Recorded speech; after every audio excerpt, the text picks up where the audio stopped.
One of my favorite movies is Pulp Fiction.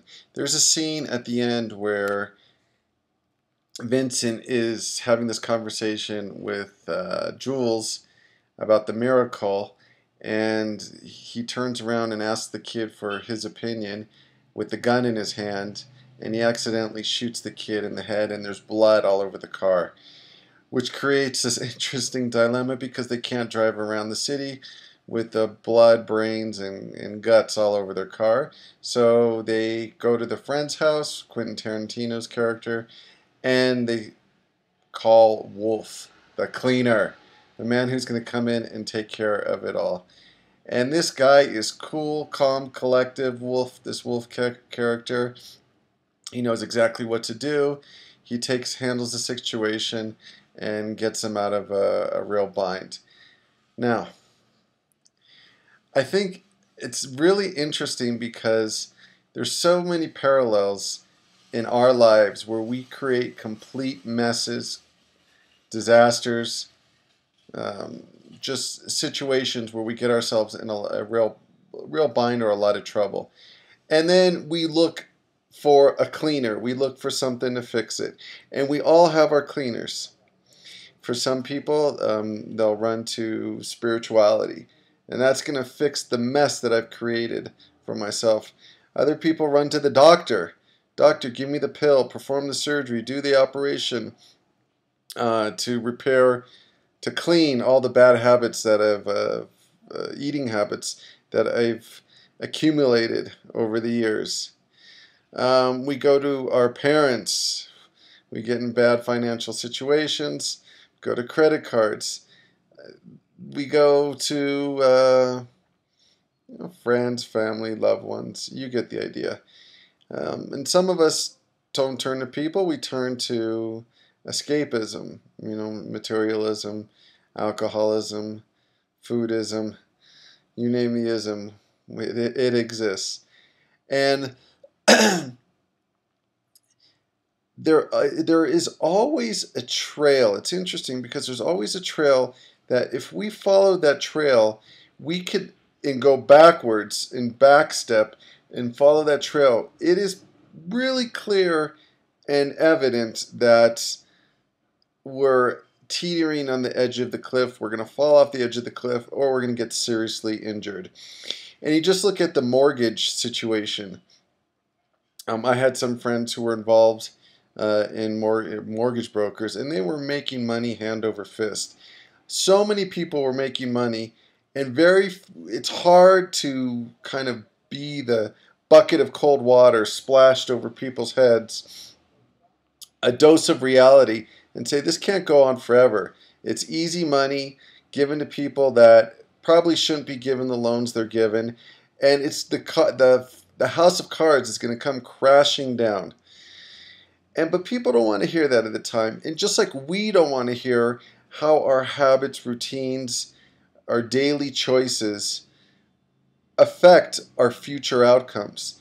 We want, again, to be the victim. No, I can't believe this happened. I can't believe she's cheated on me or dumped me, or I can't believe I'm in such a financial mess, or I can't believe I got fired. Yeah, there are a few exceptions, but in general, everything, there's clues to everything. If we would just open our eyes, if we would just read between the lines, if we would just pay attention to the red flags. And a lot of this comes and takes experience, and you need to kind of bump your head in the wall numerous times before you get it. But a lot of us are experienced, and we still make we still repeat the same mistakes. And habits and routines and the way our brain function is hard to change. But if we measure the short-term gain, a lot of it is it's short-term gain for long-term pain. Short-term gain for long-term pain.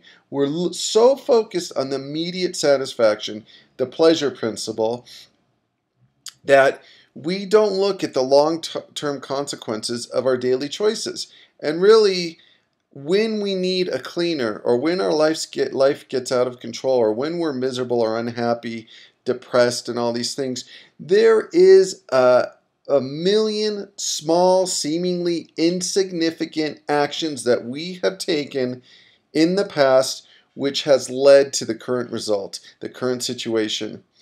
But we just want to close our eyes and say, no, I'm a victim. It's not my fault. And what does that do? That perpetuates further suffering, further turmoil, and further problems. If we could just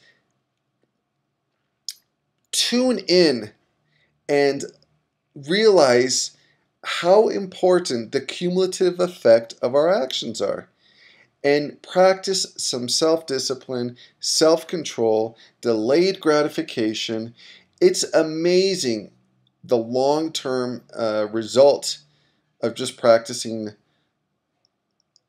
something as simple as self-discipline. And it doesn't have to be, you don't have to overhaul your life. You start small and you just start making choices with long-term focus in mind, or you have that as part of your target. And we could stop making the excuses. Our life, for most of us, and especially in the Western world, we've created the life we have. Pure and simple. There's no need to be a victim. There's no need to complain and how life sucks and how people suck and how people don't do this and don't do that. It's you reap what you sow. And many people, that's bitter medicine that they can't take, and oftentimes I can't take it, but it's what progresses my spiritual growth the quickest. When I own up to my own flaws and take necessary steps to correct those actions.